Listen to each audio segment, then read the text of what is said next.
nhớ lo lên mùa say tu có lúa chỉ do nghĩ chỉ hơn vì lâu trái nhau nhìn đây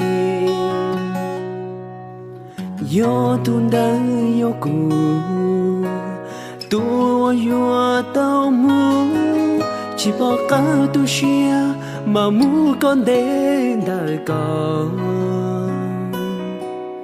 rung trắng khó nhỏ eu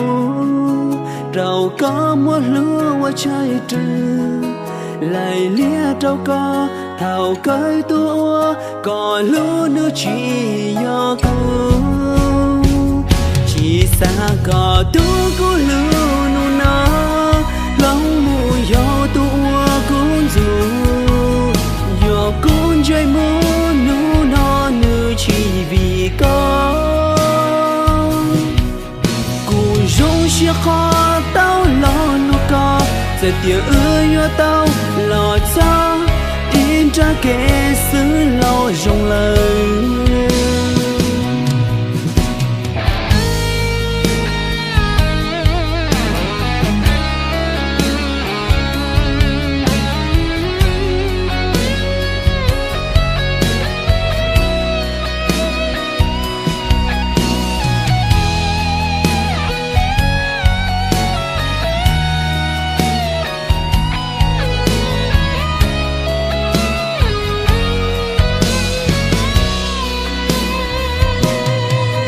dù cho anh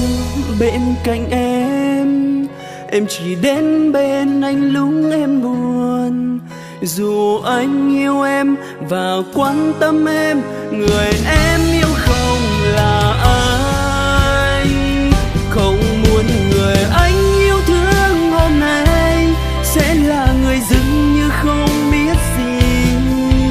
Và anh ra đi hôm nay không phải vì em. Và anh luôn vui đã đến bên em, dẫu dù cho hai ta không thể ở bên nhau, nhưng anh vẫn vui. Chỉ xa có tu cô lưu nụ nó